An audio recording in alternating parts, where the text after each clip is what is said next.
UFOs. People claim to see them all the time. Disc-shaped ones, balls of light, motherships. We can picture them from the outside. But what do they look like on the inside? Who has been up there? And what did they see? Join us as we investigate famous alien abductions and the abductees' descriptions of inside UFOs.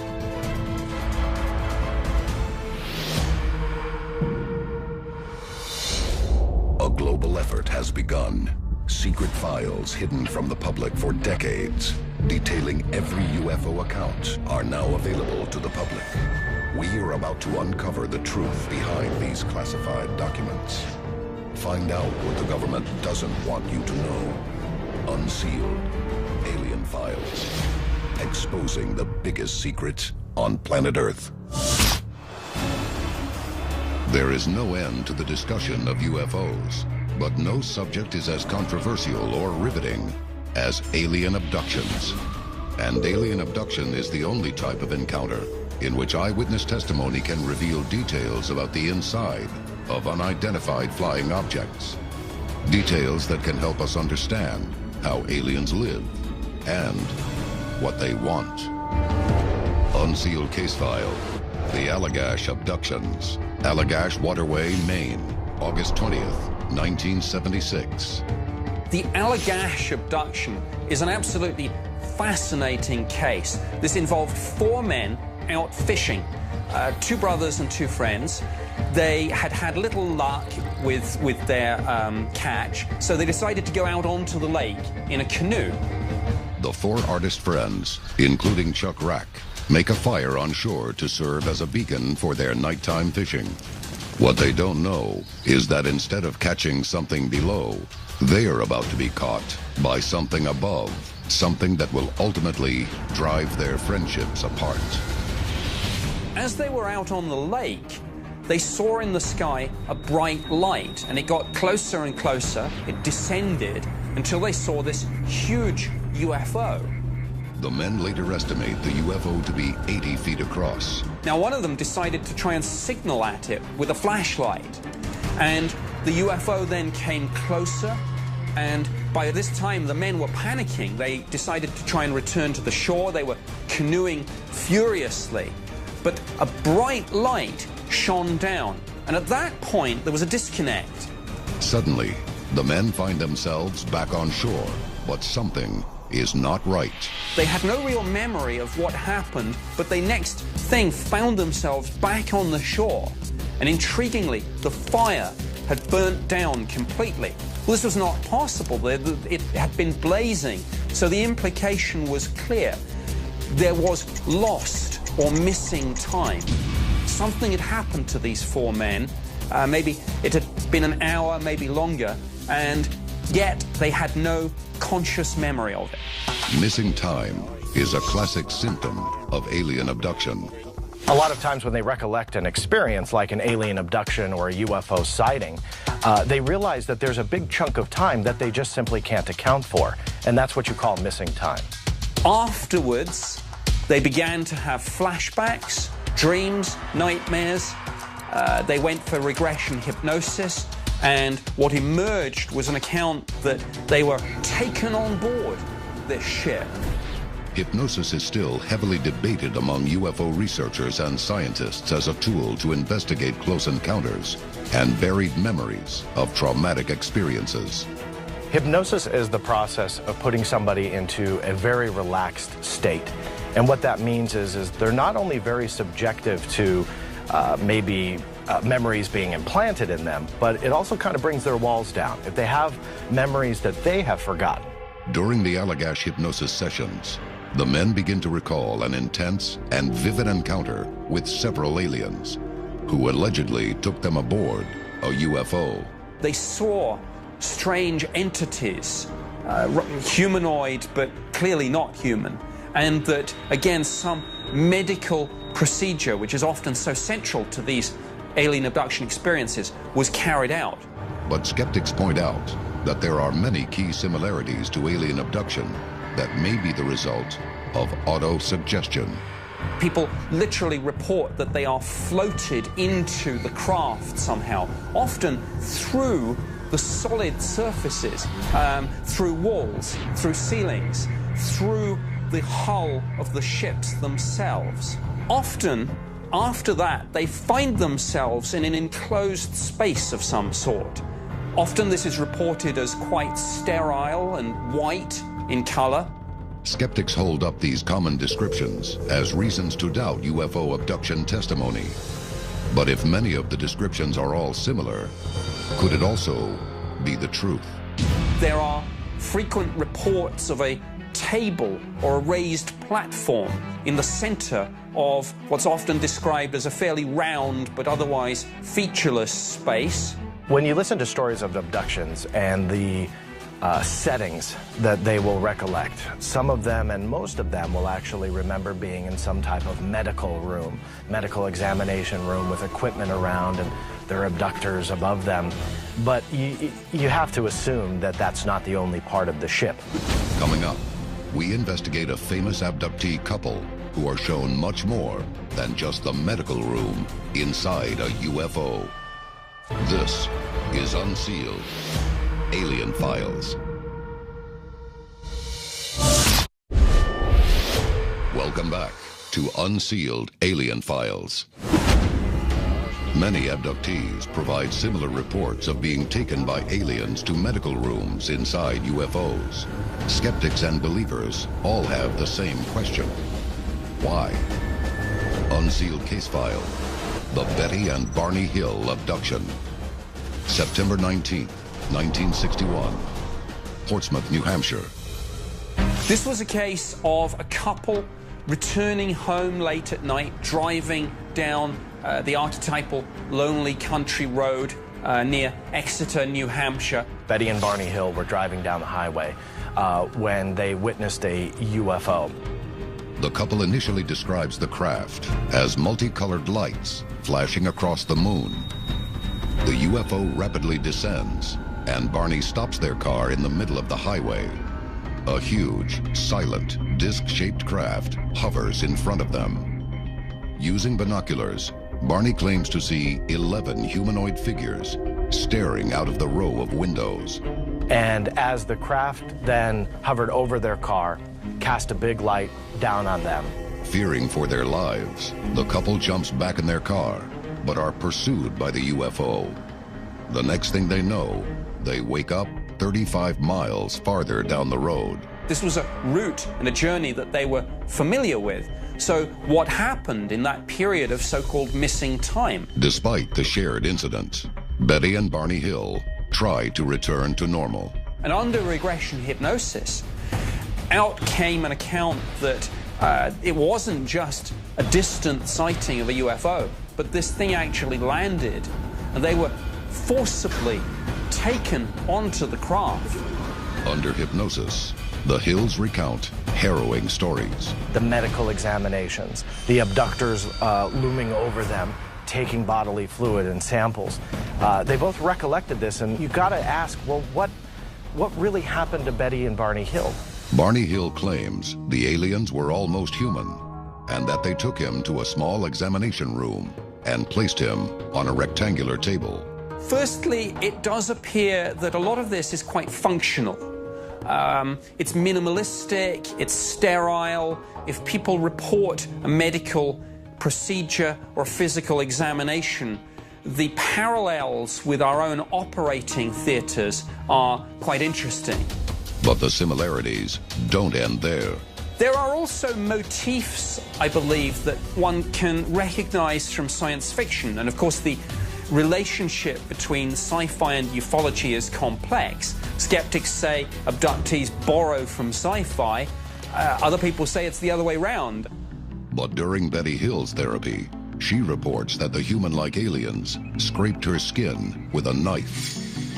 They also pierced her with a needle. And she even held a book written in a language she did not recognize. But what are the abductees really seeing? And why, despite the traumatic events, are their surroundings eerily familiar? One phenomenon that's been noted with a lot of the abduction reports is what's called cultural tracking.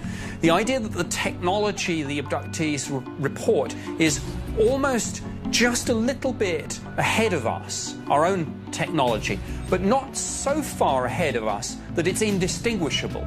A viewing screen is obviously a viewing screen. A computer does seem to be a computer, even though it's different in some respects from our own. So there's a sort of familiarity here. Which may explain why experiencers and abductees who are in different parts of the world that experience different abductors with different physical features, why the ships themselves are different as well. With so many common similarities across many abductee reports, the question remains, is alien abduction testimony merely a fabrication? Or is it an attempt to make sense of something beyond human comprehension? Coming up, we reveal the vast interior of a UFO mothership from one of the most well-known alien abductions of all time.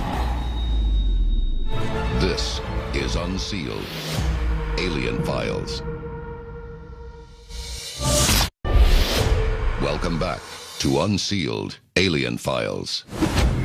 Many abductees who have allegedly witnessed the inside of a UFO report surroundings of a strangely familiar, yet advanced technology.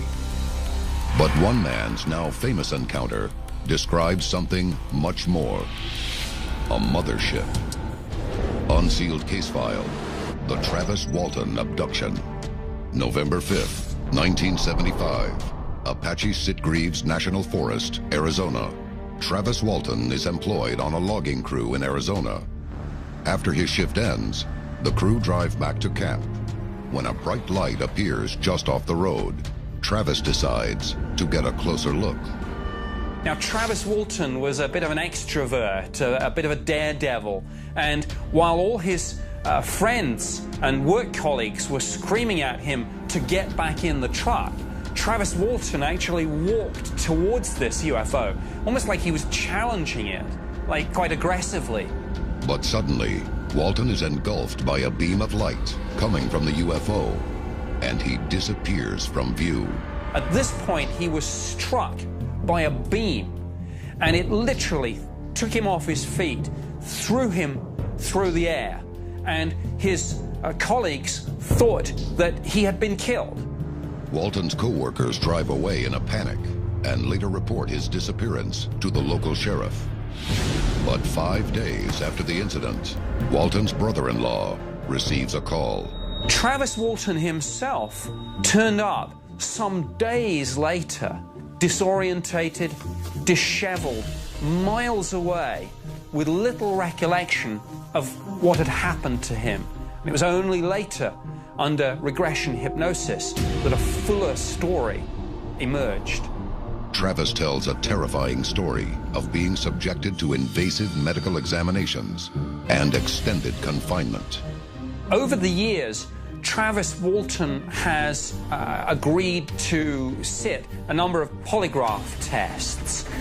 Now again, if somebody was lying or had something to hide, I suspect he would have avoided putting himself in that position.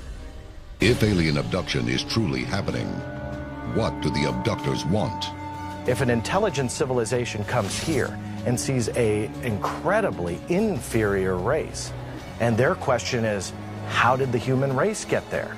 How did this life form that has made these big buildings and they drive around in these cars, how did they come to be? Well, what are they going to do? We could probably safely assume they're going to do the exact same thing we would and experiment. While Walton's claims of a medical exam are a common thread among abductees, it is his description of the inside of the ship that defies explanation. He talks about multiple rooms, and he seems to have had some freedom at some point to move around within the interior. He saw, for example, one space which he almost likened to a planetarium. Walton describes a domed room with what seems to be a control chair in the center. he sat in this thing, there seemed to be some sort of controls. He played around with them, and it was almost like like you see in a planetarium where stars appear on the ceiling. Now, he figured it probably wasn't a good idea that he continue to play with these controls, but it's one of the rare instances we have in an abduction account of somebody actually getting to try out the technology for themselves. Walton is then escorted to another room in the spaceship that he claims is as large as an airplane hangar. He reports this as being a cavernous area where within the ship there were all these smaller craft, rather like the one that he was taken into. Walton witnesses multiple disc-shaped craft parked in the room that are each up to 60 feet in diameter. The intriguing parallel here is, I guess, the idea of an aircraft carrier.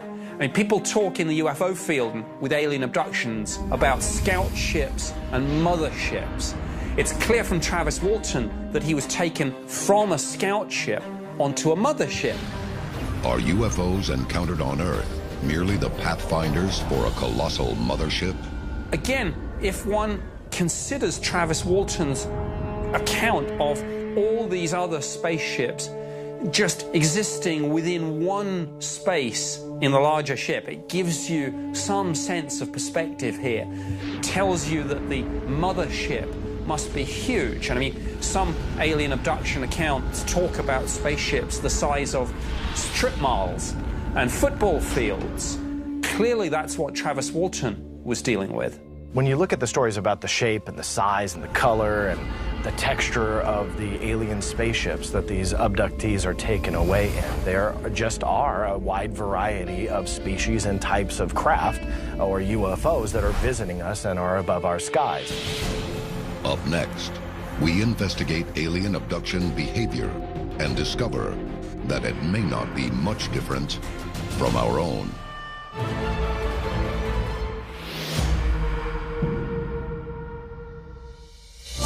Welcome back to Unsealed Alien Files.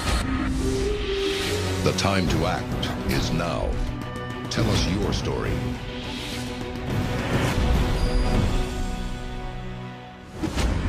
Alien abduction evidence suggests that UFO motherships may be hiding in our orbit and sending scout ships to examine our planet and its various life forms, including the human species. But some experts maintain their actions and methods are not unlike our own. Now, alien abduction tales are very hard to believe. It's a tough pill to swallow, don't get me wrong. But when you truly compare it and contrast it to the human race, to the science that we know, that we've learned from, that we've developed in just the last 150 years, when you look at that, we're on the same path. There's absolutely no difference between these crazy stories that some like to dismiss as just being fantasy versus our science that we've already done. So I think we're just pretty much on a crash course for the same path. It's just a matter of who's going to do it first. In all of these abduction reports, what's really critically missing is some absolutely definitive corroboration. Eyewitness testimony is important, and when it's corroborated independently, that's evidentially significant. But what we really need is information. And I think it's only a matter of time that if abductees are truly experiencing these types of rides on an alien spacecraft, some of them are more joyous than others, admittedly, but if they really are experiencing this, I think one day our digital technology will capture it. The extraterrestrials, if that's what we're dealing with, would only have to slip up once. And an abductee would only have to get lucky once and sneak something off the craft, and it's game over. And I look forward to the day when someone will manage to smuggle some artifact off a spaceship. And when that day comes, abductees may end up being the ones to prove the existence of extraterrestrials once and for all. This is Unsealed Alien Files, exposing the biggest secret on planet Earth.